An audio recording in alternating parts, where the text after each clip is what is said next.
Directional motion. When an object is moving in such a way that its x coordinate and y coordinate both are changing continuously. एक साथ दो direction में वो चलता है, जैसे एक ऑब्जेक्ट ऐसे चला, यहां पर हमने देखा जब वो यहां पर था तो उसका x कोऑर्डिनेट इतना था और ये उसका y कोऑर्डिनेट था। थोड़ी देर बाद वो यहां पहुंचता है तो उसका x कोऑर्डिनेट इतना है और y कोऑर्डिनेट इतना है, तो उसका x कोऑर्डिनेट भी लगातार चेंज होते जा रहा है और हाइट y कोऑर्डिनेट भी लगातार चेंज होती जा रही है। तो ये मोशन क्या कहलाएगा? To dimensional motion. लेकिन अगर हम इसकी जगह एक स्ट्रेट लाइन खींच देंगे ये, तो क्या हम इसको टू डायमेंशनल मोशन कहेंगे? Answer is no, this is one dimensional motion.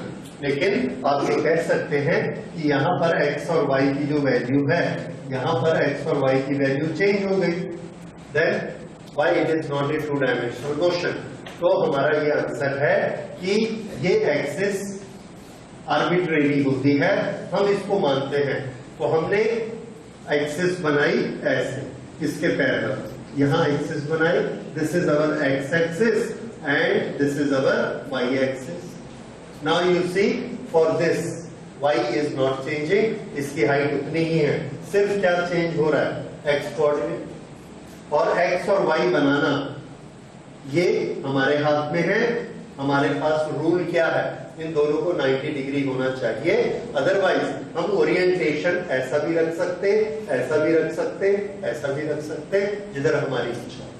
तो हम ओरिएंटेशन अगर लाइन के बराबर सेट कर दें तो हम क्या देखते हैं कि इसमें सिर्फ x चेंज हो रहा है, इस पॉइंट पे, इस पॉइंट पे, इस पॉइंट पे, इस पॉइंट पे x चेंज हो रहा है, y चेंज नहीं हो रहा। इसलिए सिर्फ एक कोऑर्डिनेट चेंज होता है, तो इसका नाम क्या है? One dimensional motion. और इसके रूल को याद कर लेते हैं।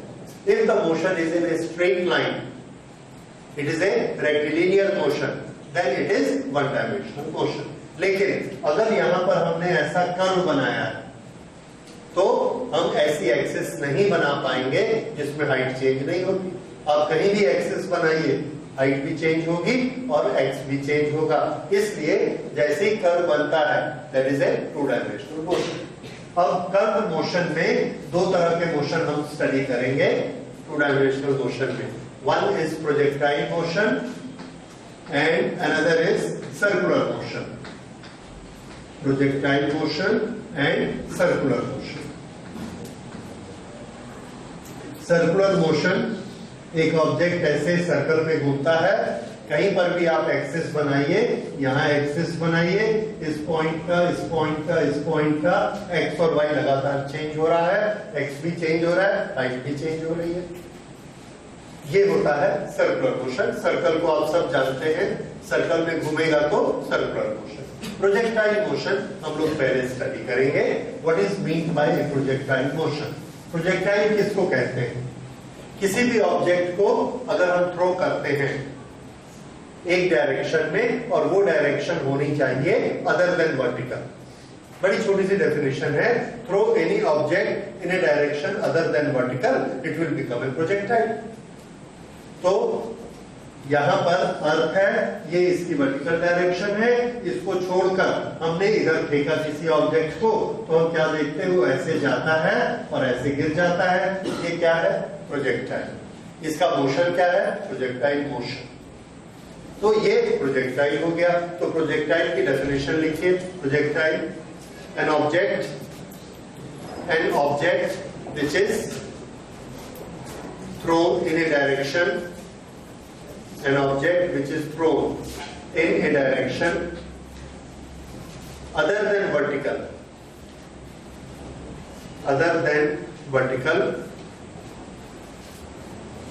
from the surface of earth,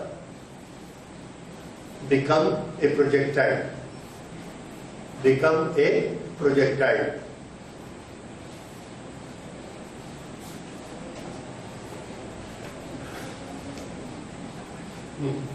इस अदर देन वर्टिकल बोलेंगे तो हॉरिजॉन्टल भी उसी में आएगा। अच्छा, इस प्रोजेक्टाइल में अब हम फिजिक्स की क्वांटिटीज देखते हैं कैसी काम कर रही है। यहां पर ये जो पार्टिकल मूव कर रहा है इसमें इसके पास दो तरह के मोशन हैं। ये यहां पर आप देखिए इस तरफ भी इंक्रीज हो रहा है हॉरिजॉन्टल डायरेक्शन में, इधर भी मूव करता है और ऊपर भी जाता है, ऊपर से नीचे भी आता है, तो वर्टिकल डायरेक्शन में भी मूव करता है। So a projectile has two types of motion at a time. Note करिए, a projectile has two types of motion at a time, horizontal motion as well as vertical motion, horizontal motion as well as vertical motion.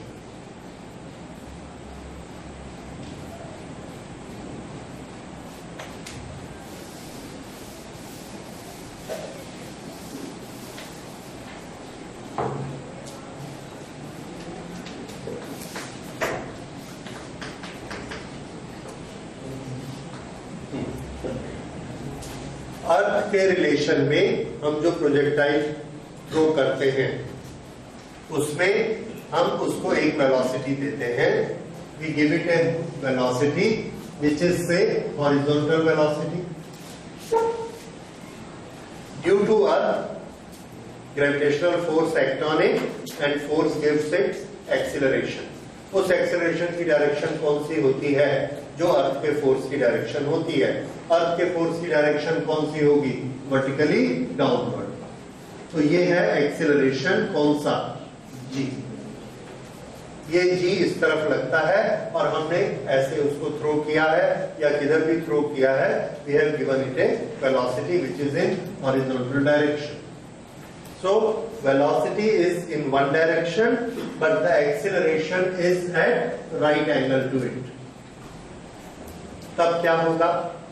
ये acceleration इस velocity को increase नहीं कर सकता।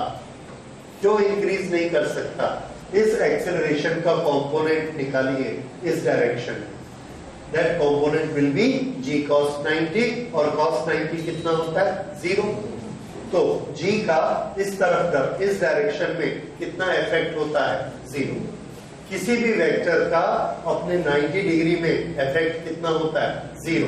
तो g का इधर इधर कोई इफेक्ट नहीं।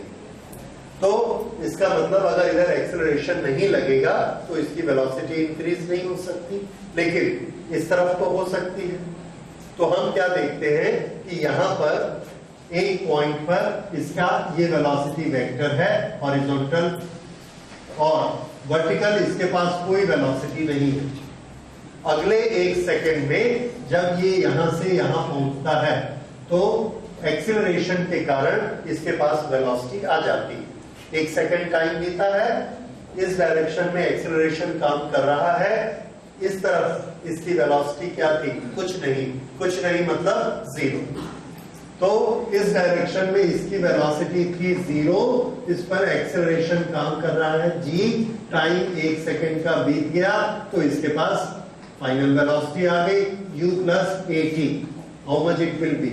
g u प्लस a की वैल्यू g रखी, t की वैल्यू 1 रखी। 2 सेकंड बाद इसकी वेलोसिटी क्या हो जाएगी? 2g। 3 सेकंड बाद इसकी वेलोसिटी क्या हो जाएगी? 3g। तो हर एक सेकंड में इसकी वर्टिकल वेलोसिटी बढ़ते जाती है। और अभी हमने हॉरिजॉन्टल वेलोसिटी के लिए बात की थी। हॉरिजॉन्टल वेलोसिटी में कोई चेंज नहीं आता क्योंकि उस तरफ न एक्सेलरेशन है न रिटार्डेशन। तो अब इसको मैं बनाता हूं एक सेकंड बाद क्या होने वाला है। यहां पर यही इसकी वेलोसिटी का वेक्टर है। एक सेकंड बाद इसने इसको यहां पहुंचाया और यहां पर एक सेकंड के बाद वेलोसिटी कितनी हो गई? g। ये रही वेलोसिटी नीचे की तरफ g, वेलोसिटी g, और ये है वेलोसिटी h, वो वैसे की वैसी ही है। अब इस पॉइंट पे दो वेलोसिटी इस पर काम कर रही हैं, दो वेक्टर काम कर रहे हैं। एक ऑब्जेक्ट पे दो वेक्टर काम करते हो तो वो किधर जाएगा? रिजल्टेंट की तरफ जाएगा। तो इसका हमने रिजल्टेंट बनाया यहां पर ऐसे, तो ये ऐसे जाएगा। ये अब जब ये यहाँ पर पहुंचता है, 1 सेकेंड और बीत गया, तो यहाँ पर फिर हम एडिशन करते हैं।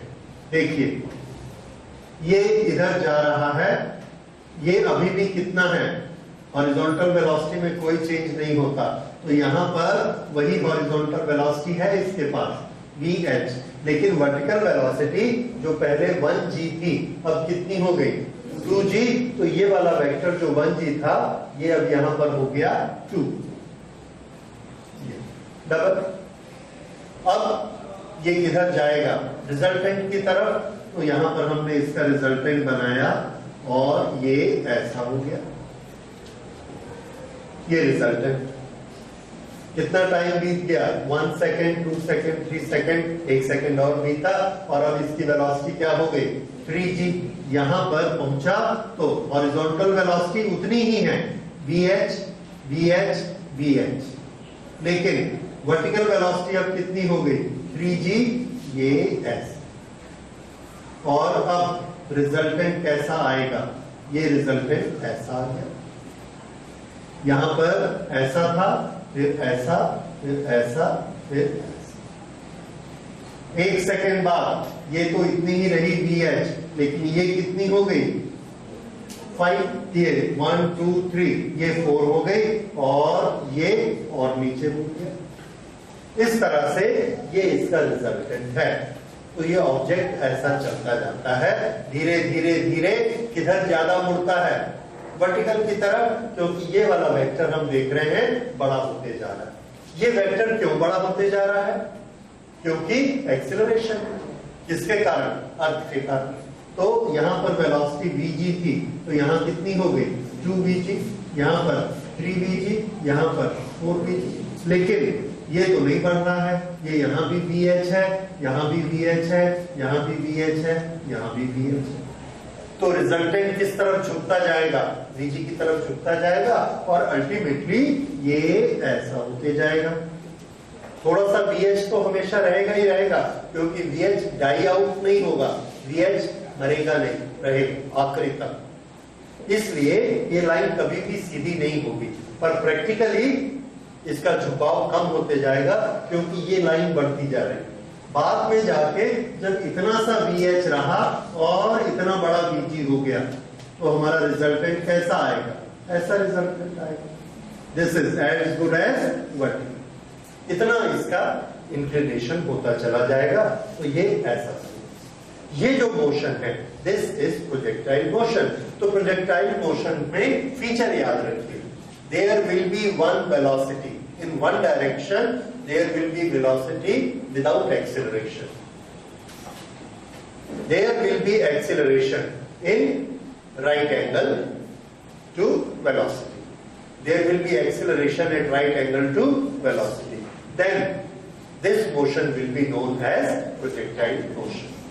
तो ये प्रोजेक्टाइल मोशन सिर्फ अर्थ के केस में हो ऐसा जरूरी नहीं है। अगले क्लास में जाके आप इलेक्ट्रिसिटी पढ़ेंगे, उसके बाद मैग्नेटिक्स पढ़ेंगे, तो इलेक्ट्रिक फील्ड में, मैग्नेटिक फील्ड में, दोनों में भी प्रोजेक्टाइल बनते हैं। इसलिए प्रोजेक्टाइल का बेसिक फीचर हम याद रखते हैं, एक डायरेक्शन में वेलोसिटी और उसके परपेंडिकुलर डायरेक्शन में एक्सीलरेशन, हमेशा ऐसा। तो मोशन कैसा हो जाएगा, प्रोजेक्टाइल मोशन। सो इसी को हम नोट कर लेते हैं, condition.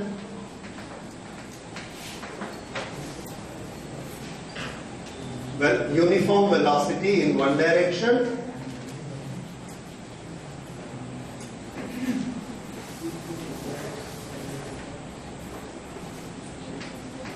uniform velocity in one direction.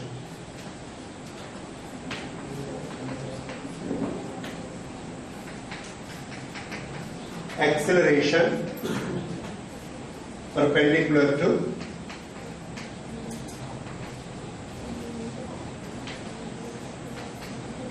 this velocity. ये दो कंडीशंस जब मीट आउट होती हैं तो मोशन कैसा हो जाता है, projectile motion. So there should be a velocity in one direction and there should be acceleration perpendicular. then it will become a projectile motion. Okay, अब प्रोजेक्टाइल मोशन की स्टडी करने के लिए हमने उसको दो पार्ट्स में डिवाइड कर लिया। किस तरह के प्रोजेक्टाइल हम स्टडी करेंगे, ये डायग्राम सबको समझ में आया?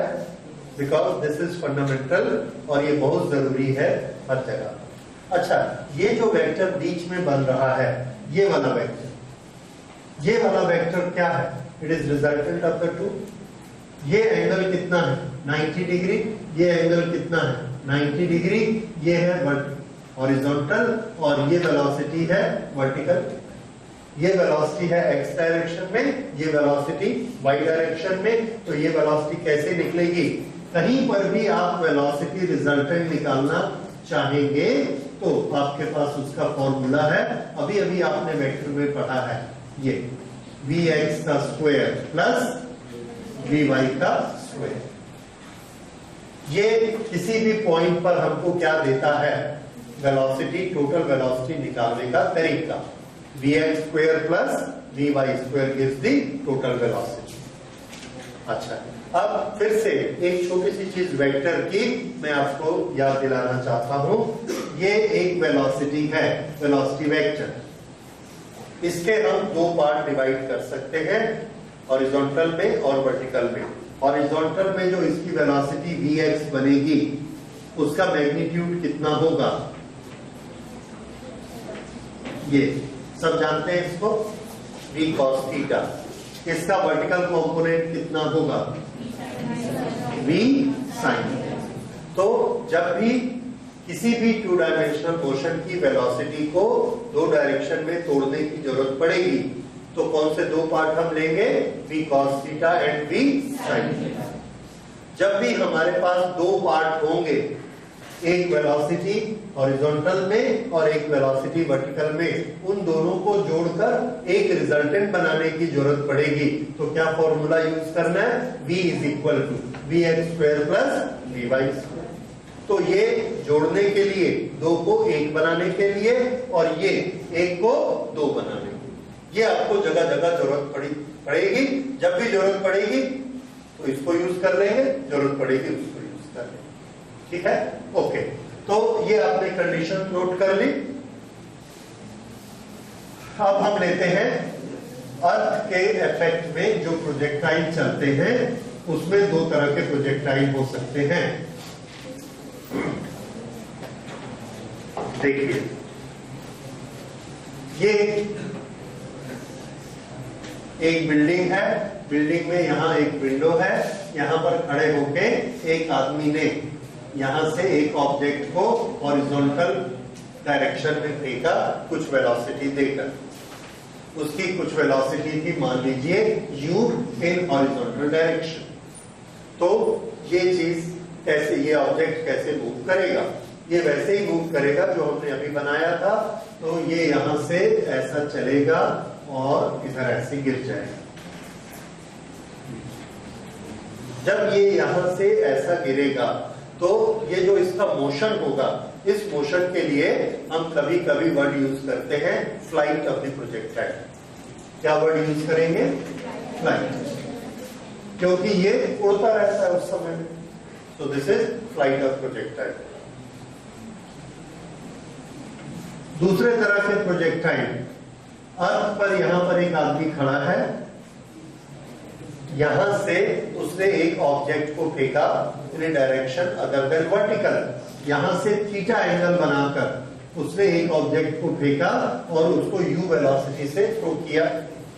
तो ये यहां से ऑब्जेक्ट जाता है ऐसे और यहां जाके गिर जाता है इस तरह से। तो ये भी प्रोजेक्टाइल मोशन है, ये भी प्रोजेक्टाइल मोशन है। इसको आधा करके देखिए, यहां से यहां तक, यही चीज समझ आया? ऑलरेडी हमने इसको ऊपर पहुंचा दिया, ऑलरेडी यहां पर पहुंचा दिया, तो उसके बाद ये ऐसा गिरेगा। अच्छा, थोड़ा सा नोमेनक्लेचर याद करिए। ये जो हम इसको शुरू में जिस वेलोसिटी से फेंकते हैं, this is known as velocity of projection.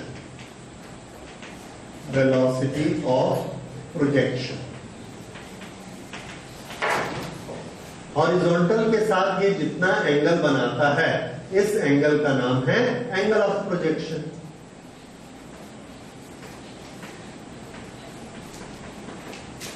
Angle of projection. जो ऑब्जेक्ट यहां से मूव कर रहा है उस ऑब्जेक्ट को क्या बोलेंगे? प्रोजेक्टाइल। ओके, ये जो इसका मोशन है, इस मोशन को क्या बोलेंगे? Flight of projectile. अच्छा, ये जो इसका रास्ता है, रास्ते के लिए हम इंग्लिश में वर्ड यूज करते हैं ट्रेजेक्ट्री। ट्रेजेक्ट्री, ट्रेजेक्ट्री मतलब वो रास्ता जिस पर से वो प्रोजेक्टाइल गया।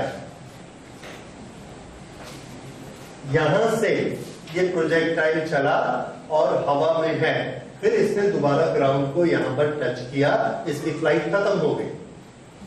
फ्लाइट खत्म हो गई, जितना टाइम बीता उसको बोलेंगे टाइम ऑफ फ्लाइट। यहां से लेके यहां तक, that will be T, total time of flight.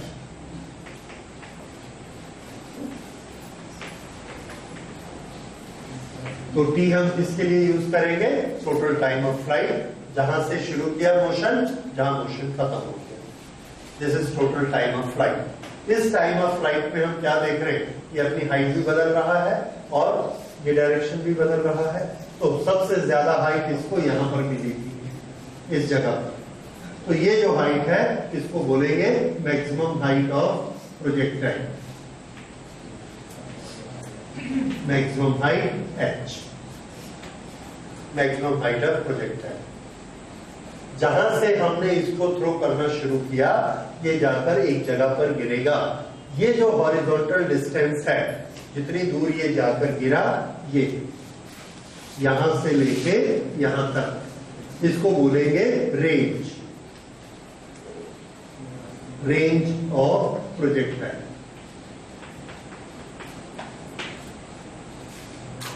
Range of projectile. Okay, किसी भी पॉइंट पर, यहां पर ये पहुंचा, इस जगह पर इसके पास कौन कौन सी फिजिकल क्वांटिटीज हैं? ये वाला डिस्टेंस क्या कहलाएगा? इसका एक्स कोऑर्डिनेट। ये वाली हाइट क्या कहलाएगी? इसकी वाई कोऑर्डिनेट। और लगातार इसके एक्स और वाई कोऑर्डिनेट चेंज होते रहते हैं। एक्स कोऑर्डिनेट हमेशा बढ़ता जाता है और वाई कोऑर्डिनेट पहले बढ़ता है और फिर उसके बाद कम होता है। जैसे हम एक बॉल को ऊपर फेंकते हैं तो पहले उसका वाई कोऑर्डिनेट बढ़ता है, फिर बॉल नीचे आती है तो वाई कोऑर्डिनेट कम होता है।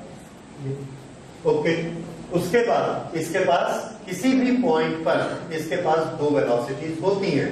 एक वेलोसिटी होती है हॉरिजॉन्टल VH और एक वेलोसिटी होती है वर्टिकल V लिख सकते हैं उसको, या VY लिख सकते हैं। एक x डायरेक्शन में VX और एक y डायरेक्शन में VY, और जाता किस तरफ है?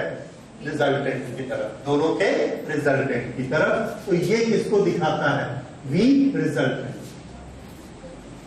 किसी भी लोकेशन पर यहां पर हम देखेंगे तो ये इसके पास VX है, ये इसके पास VY है, और ये दोनों का रिजल्टेंट हमने बनाया तो वो क्या देगा हमको?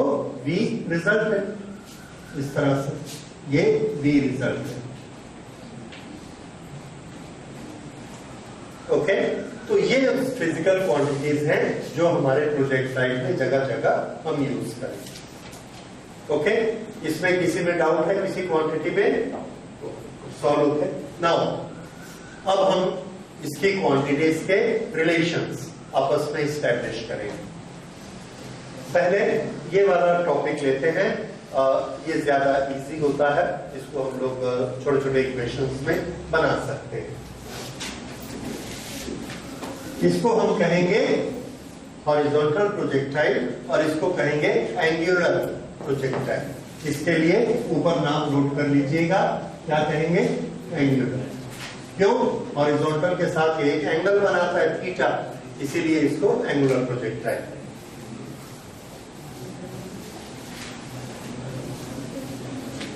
अच्छा, ये हमने लिया हॉरिजॉन्टल प्रोजेक्टाइल।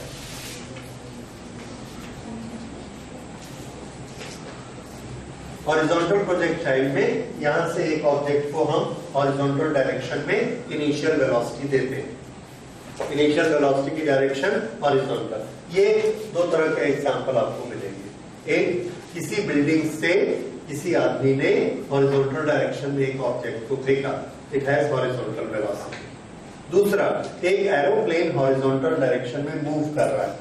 ऐसा मूव कर रहा है, वहां से पायलट ने या किसी ने एक पैकेट को छोड़ दिया। जब एरोप्लेन हॉरिजॉन्टल डायरेक्शन में मूव कर रहा है तो उसके अंदर की हर चीज हॉरिजॉन्टल डायरेक्शन में मूव कर रही है। अगर आदमी ने उसी का एक पैकेट उठाकर छोड़ा तो उस पैकेट की वेलोसिटी जीरो नहीं है, उस पैकेट की वेलोसिटी वही है जो एरोप्लेन की वेलोसिटी है, उसकी डायरेक्शन वही है जो एरोप्लेन की डायरेक्शन है। तो उस पैकेट के पास एक हॉरिजॉन्टल वेलोसिटी है। क्यों? क्योंकि वो एरोप्लेन का हिस्सा था, जैसे ही उसको छोड़ा गया। तो ऐसे जब भी एग्जांपल आएंगे, that A pilot leaves A bomb, A pilot leaves A packet, उस समय उसकी इनिशियल वेलोसिटी क्या ली जानी चाहिए, जो कि उसकी बॉडी की इनिशियल वेलोसिटी है। ये दो केसेस होते हैं जब हम किसी बॉडी को हॉरिजॉन्टल वेलोसिटी देते हैं। जैसे ही हमने इसको अपने हाथ से रिलीज किया, इस पर नीचे की तरफ कोई रोकने वाला नहीं है और एक्सेलरेशन काम करना स्टार्ट कर देता है। This acceleration is how much? जी। ओके, यहां पर जहां से हमने इसको छोड़ा, इसकी हाइट है, ये हाइट है h। तो h हाइट से हमने इसको छोड़ा। अब हम इसकी एक एक चीज निकालते हैं। हमारे पास नोन क्वांटिटी क्या है? नोन क्वांटिटी है कि हमने इसको इनिशियल वेलोसिटी कितनी दी, UH, ऑलरेडी कितनी हाइट पर है, h, और इसका एक्सेलरेशन कितना है, g। ये तीन क्वांटिटी हमारे पास गिवन क्वांटिटीज है या नोन क्वांटिटीज है। गिवन u इन x डायरेक्शन, हॉरिजॉन्टल की बजाय x लिख लीजिए, अच्छा, u इन x डायरेक्शन और g एक्सेलरेशन और h हाइट, और हमने निकालना है what will be time of flight.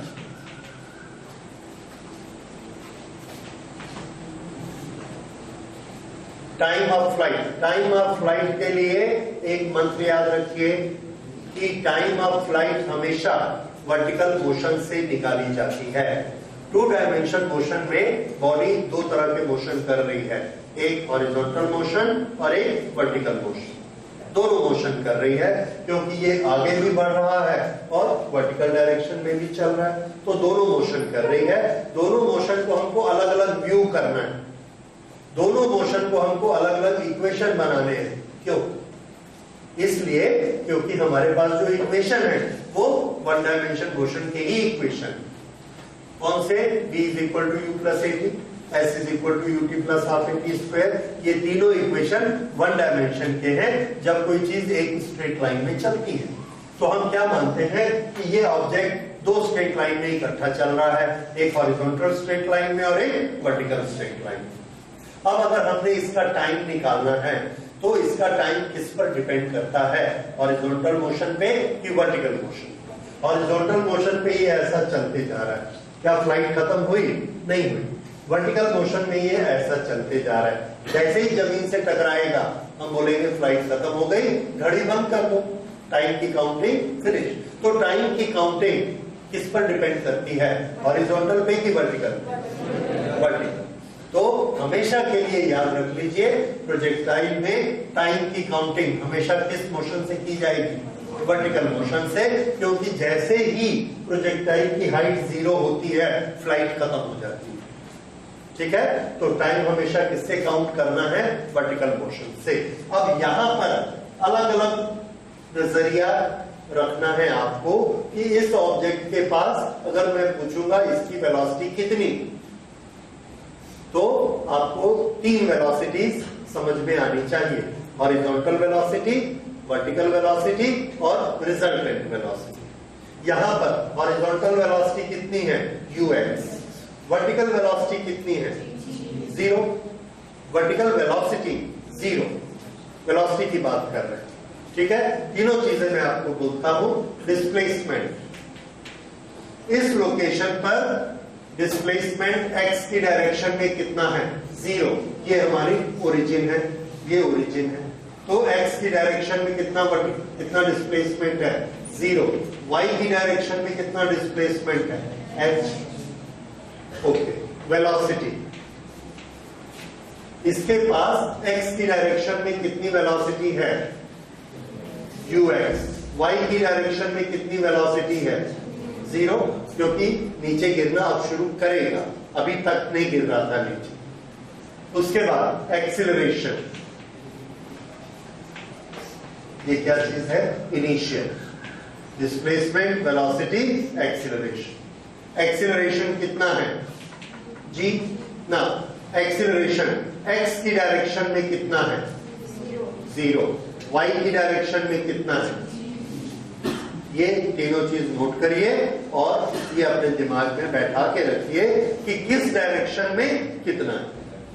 To dimension motion में आपको डबल चीजें पढ़नी पड़ेंगी, डबल चीजें याद रखनी पड़ेंगी और एक के साथ दूसरे का मिक्सअप नहीं होना चाहिए। तो हॉरिजॉन्टल डायरेक्शन का डिस्प्लेसमेंट, वेलोसिटी, एक्सीलरेशन शुरू इनिशियल पोजीशन में, ये तीनों चीजें हो गई। अब हमने टाइम निकालना है। ओके, नोट हो गया।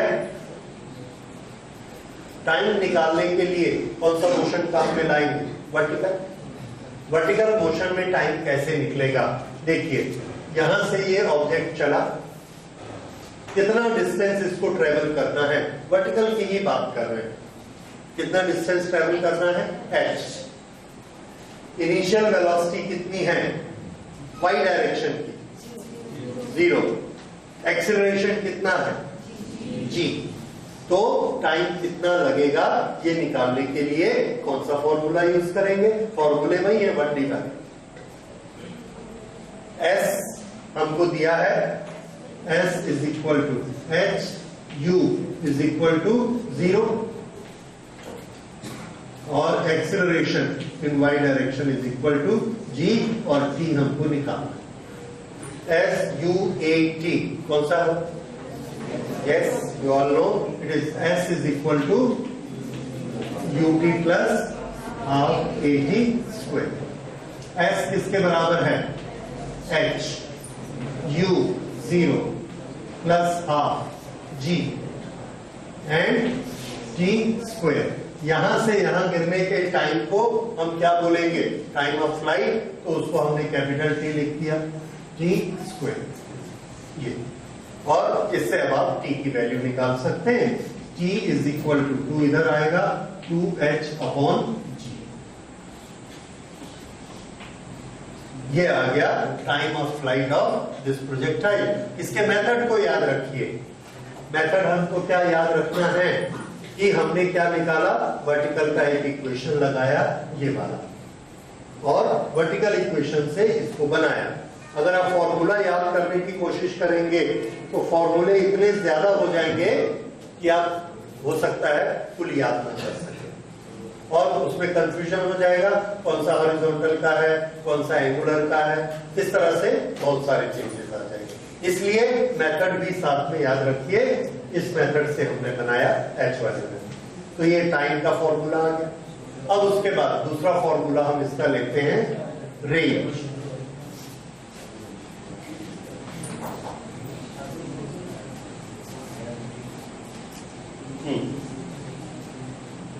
रेंज यानी यहां से इसने गिराया था, ठीक इसके ऊपर था जब इसने यहां से ड्रॉप किया और वो यहां जाके गिरा, इतनी दूर जाकर गिरा,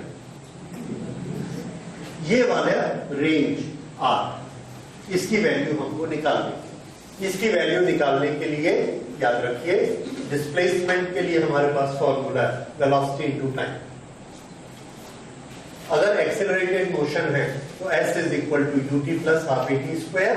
अगर एक्सेलरेटेड नहीं है, a की वैल्यू 0 है, तो हमारा फॉर्मूला क्या बचता है, s is equal to velocity into time, uniform. अब प्रोजेक्टाइल में जो हॉरिजॉन्टल मोशन है उसकी तरफ तो कोई एक्सेलरेशन है ही नहीं, इसलिए हॉरिजॉन्टल मोशन हमेशा क्या माना जाएगा, यूनिफॉर्म। हॉरिजॉन्टल हमेशा यूनिफॉर्म।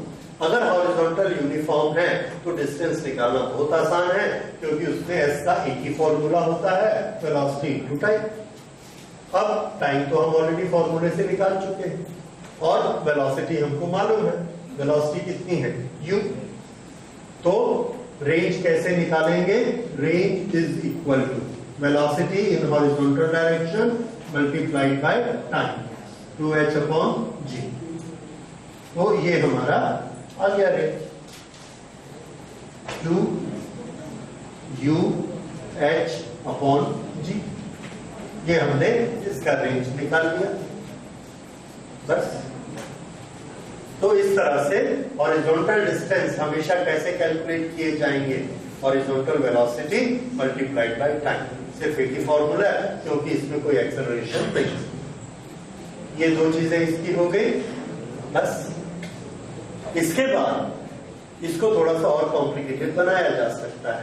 जैसे यहां से जब ये यहां पहुंचता है तो हमको बता दिया जाएगा कि इसका टाइम कितना हुआ है, इस टाइम पे इसकी वेलोसिटी निकालिए, इस टाइम पे कितना डिस्प्लेसमेंट है तो इसकी वेलोसिटी निकालिए। तो किसी भी जगह पर उसके पास हॉरिजॉन्टल वेलोसिटी हमेशा कितनी रहेगी? ux। और वर्टिकल वेलोसिटी हम कैसे कैलकुलेट करेंगे? इससे कैलकुलेट करेंगे। अगर हमको ये दिया गया है कि ये हाइट h डैश है, तो यहां पर इसकी वेलोसिटी बताओ। तो अगर ये हाइट h डैश है तो यहां हम इसकी फाइनल वेलोसिटी निकाल सकते हैं। किस फॉर्मूला से? v square is equal to u square plus 2a into s। ये क्या निकला? v square. तो v किसके बराबर हुआ? 2gh डैश का स्क्वायर। और ये किस डायरेक्शन में है? वर्टिकल। तो ये क्या हो गया? vy। अब अगर हमने ऐसे यहां पर vy निकाल लिया h डैश नीचे आने में, ये, और ux की वैल्यू तो कभी चेंज होती नहीं, तो यहां पर vx कितना है? ux के बराबर है, क्योंकि वो तो वही रहेगा। तो यहां पर फाइनल वेलोसिटी कैसे निकलेगी? हमने अपना फॉर्मूला लगा दिया, vx square plus vy square. ये हमको यहाँ पर वेलोसिटी मिल गई। इन दोनों की वैल्यू को रख दिया। दिस इज 2gh डैश का स्क्वायर। ये रूट हट जाएगा स्क्वायर करने से, और इसका स्क्वायर कर दिया ux का स्क्वायर प्लस 2gh डैश। ये क्या आ गया? Velocity.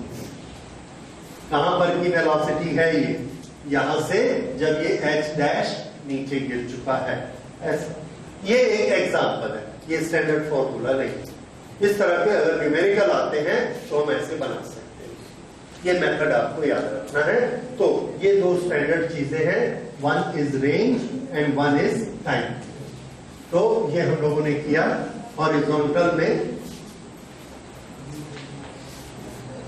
Horizontal projectile time period is equal to 2h upon g, और range is equal to 2uh upon g। Okay, अब इसके बाद हम लेते हैं एंगुलर प्रोजेक्टाइल।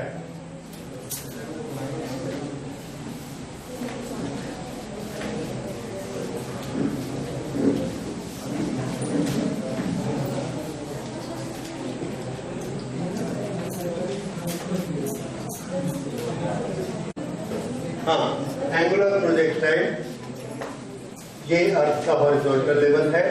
यहां से हमने एक प्रोजेक्टाइल को थ्रो किया और उसकी इनिशियल वेलोसिटी रखी u और इसका इनिशियल एंगल रखा थीटा। ओके, ये इसकी ट्रेजेक्टरी बनी। अब इसमें हम अलग अलग क्वांटिटी निकालेंगे। सबसे पहले हम निकालते हैं टाइम पीरियड। तो टाइम पीरियड की कैलकुलेशन, इसको बोलेंगे time of flight t।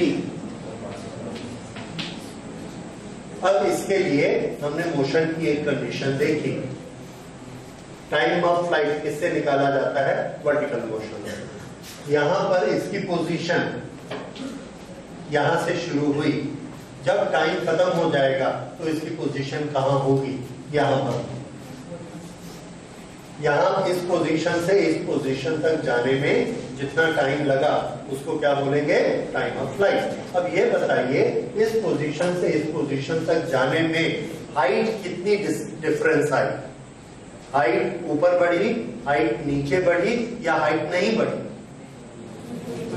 Height नहीं बढ़ी। तो ये बताइए y डायरेक्शन में डिस्प्लेसमेंट कितना हुआ? y direction 0। तो मैं सिर्फ y डायरेक्शन के ही तीनों पैरामीटर लिखता हूं। y डायरेक्शन में इन वर्टिकल डायरेक्शन डिस्प्लेसमेंट कितना हुआ? 0। ठीक है। अब वर्टिकल डायरेक्शन में हमको वेलोसिटी चाहिए, तो इस u के दो कंपोनेंट करने हमको आते हैं। ये वाला कंपोनेंट कितना होता है? u cos थीटा, और ये कंपोनेंट u sin थीटा। तो वर्टिकल वेलोसिटी कितनी है उस ऑब्जेक्ट के पास? u sin theta. Velocity, initial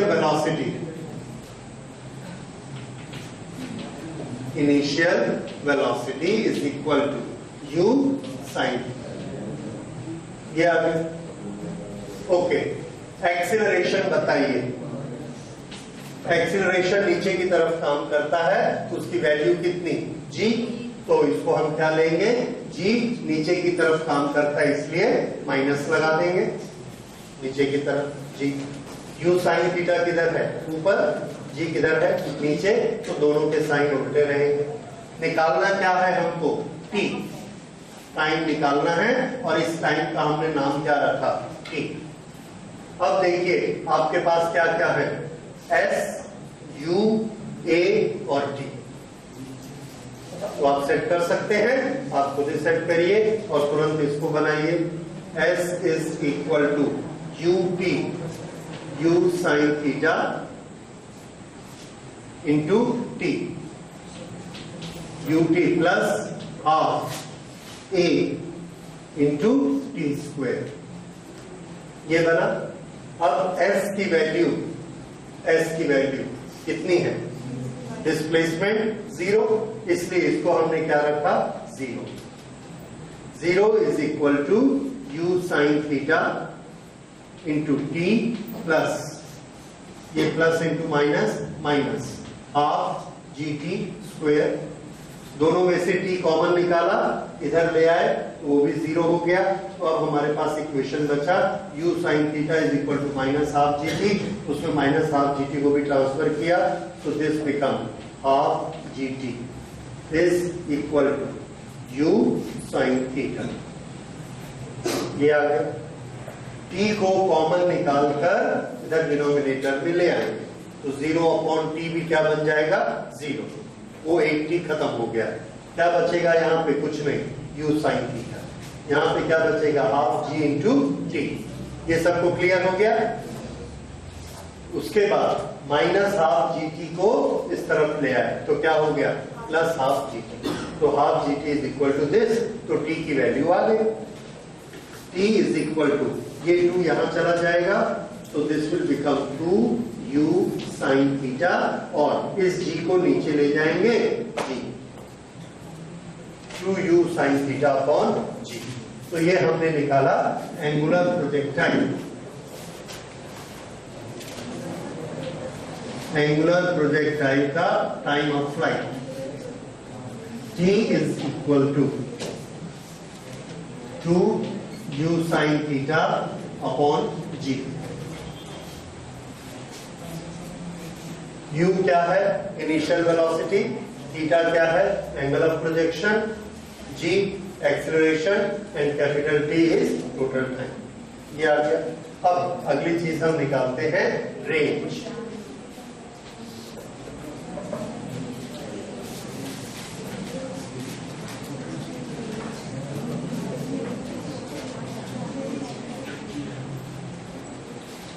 okay, range कैसे निकाला जाता है? Horizontal velocity multiplied by time.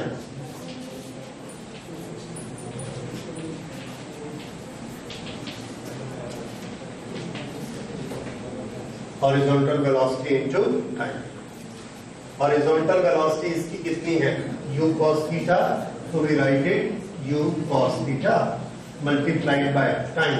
इसका टाइम ऑफ फ्लाइट हमने अभी निकाला 2u sin theta upon g, 2u sin theta upon g, ये टाइम ऑफ फ्लाइट आ गया। Okay, now this is equal to 2u square, u square को सामने ले लेते हैं, u square and this will be 2 sin theta cos theta upon g। u और g इसका एक फ्रैक्शन बनाया करेंगे, जैसे यहां 2u अपॉन g इंटू साइन थीटा, यहां पर u square upon g 2 sin theta cos theta. 2 sin theta cos theta trigonometry में क्या होता है,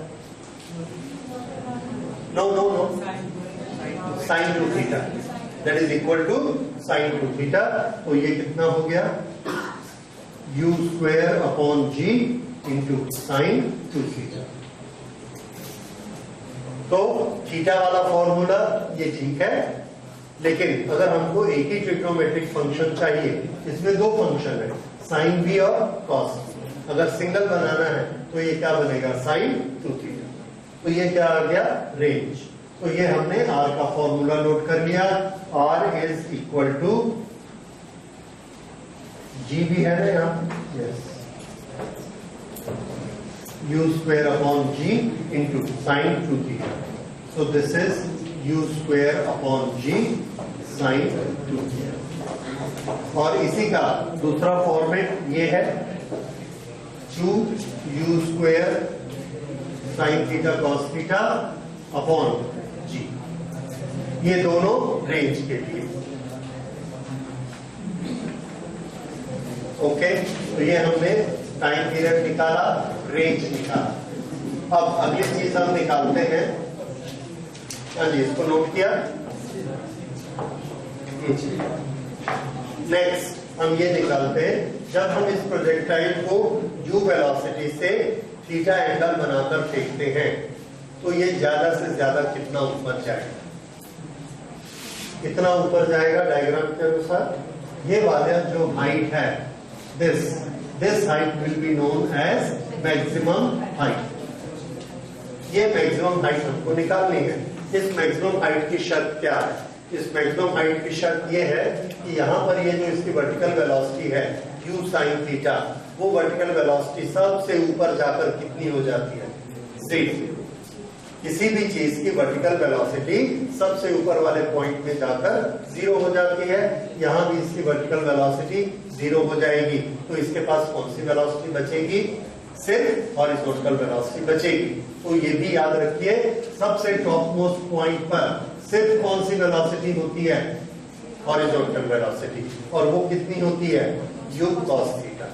तो ये भी कभी कभार क्वेश्चन में आता है कि ये जानने के लिए कि आपको मालूम है कि नहीं कि हाईएस्ट पॉइंट पर वेलोसिटी कितनी होती है, u cos थीटा, सिर्फ हॉरिजॉन्टल होती है, वर्टिकल कंपोनेंट कोई नहीं होता।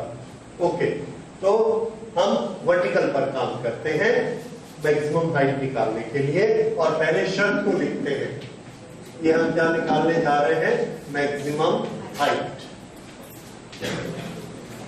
Maximum height, at maximum height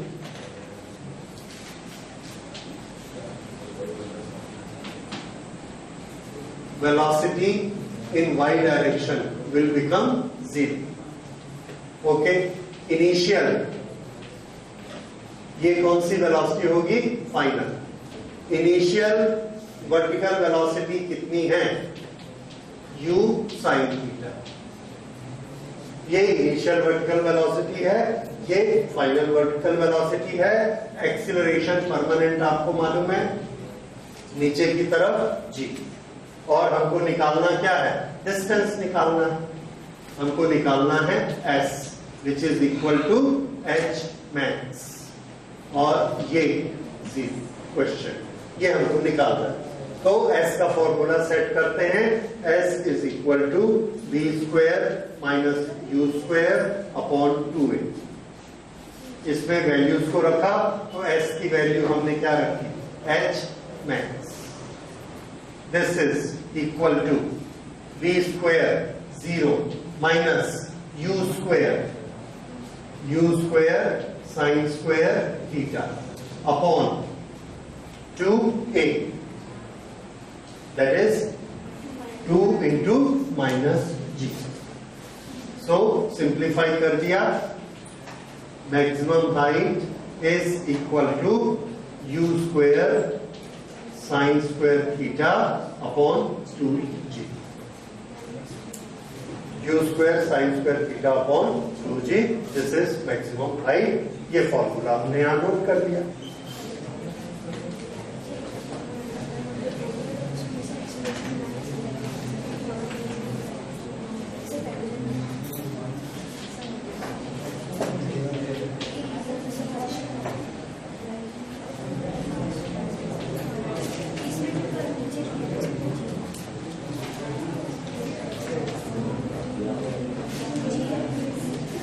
ये मैक्सिमम हाइट का फॉर्म.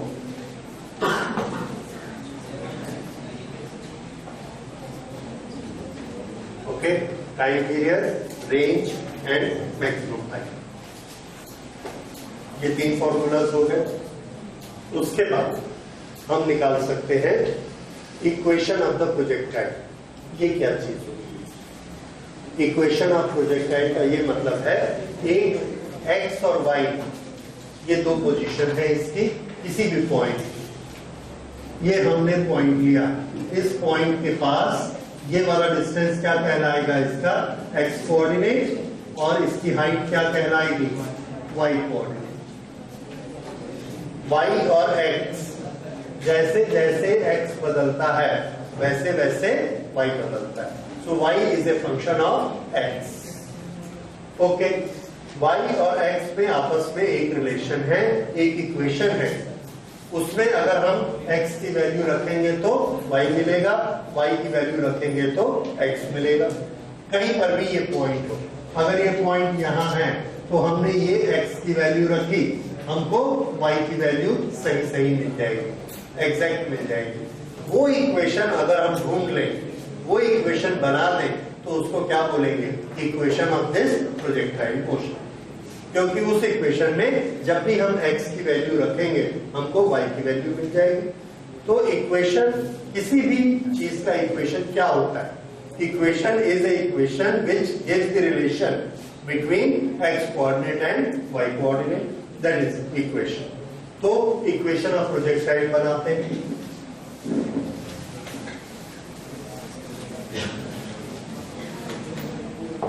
देखिए, इक्वेशन ऑफ प्रोजेक्टाइल.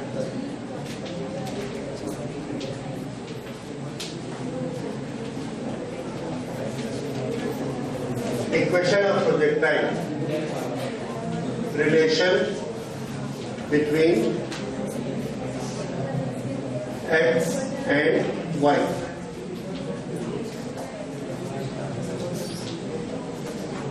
कोऑर्डिनेट.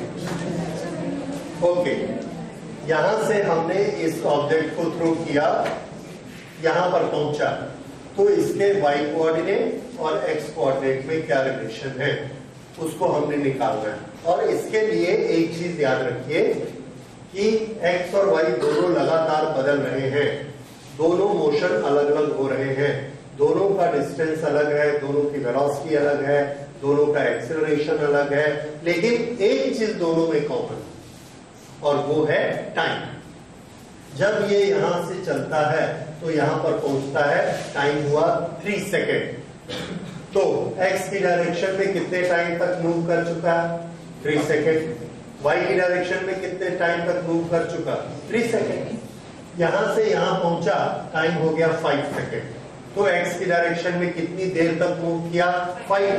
तो y की डायरेक्शन में कितनी देर तक मूव किया? 5. क्योंकि पॉइंट तो एक ही है, एक ही ऑब्जेक्ट है, इसलिए टाइम हमेशा कॉमन रहता है. तो इसीलिए टाइम हमारी बहुत हेल्प करता है, क्योंकि x डायरेक्शन में y डायरेक्शन में वही एक कॉमन चीज है दोनों में.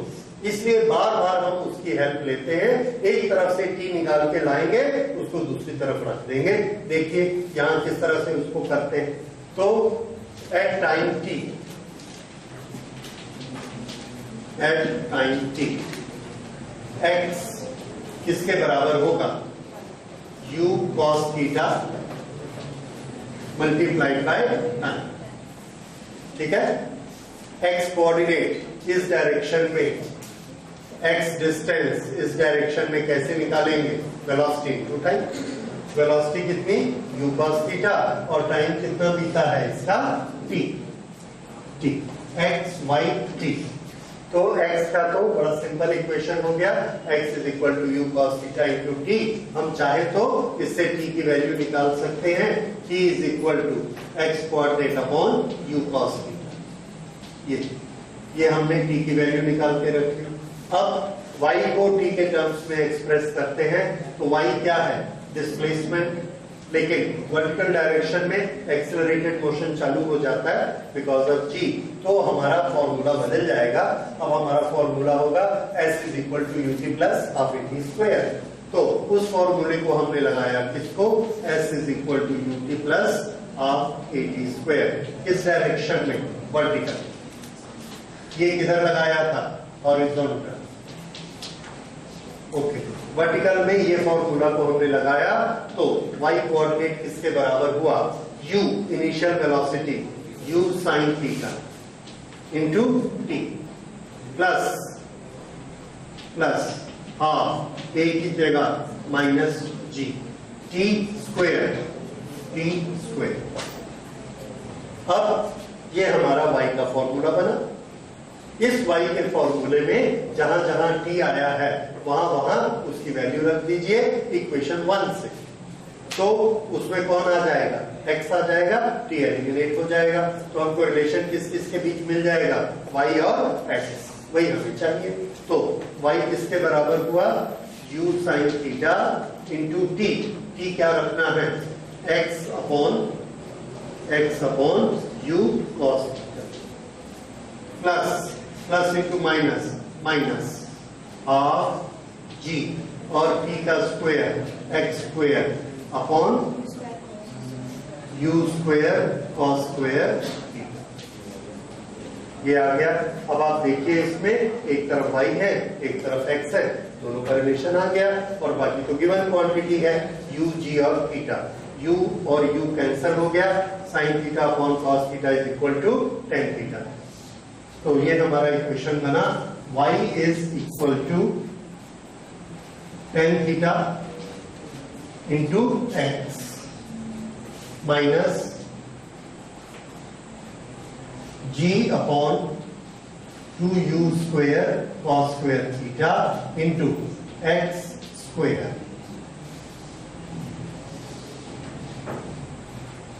ये रिलेशन बना y और x के बीच।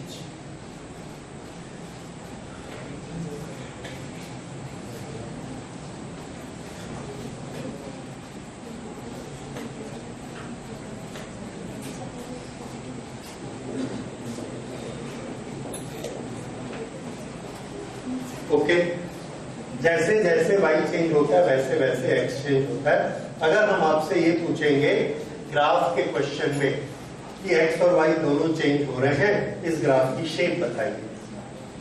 y की पावर कितनी है, 1, x की पावर मैक्सिमम 2, तो ये कौन सी शेप होती है, parabola.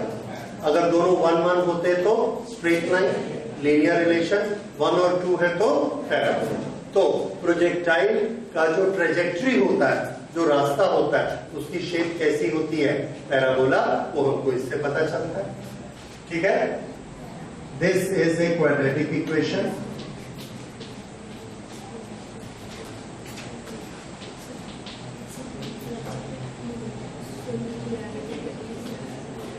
Therefore, path of projectile is a parabola. Path of projectile is a parabola. ठीक है, path of projectile, इसी के लिए दूसरा शब्द हम क्या यूज कर सकते हैं, ट्रेजेक्ट्री। तो इसकी ट्रेजेक्ट्री का शेप कैसा होता है, पैराबोलिक शेप का प्रोजेक्टाइल।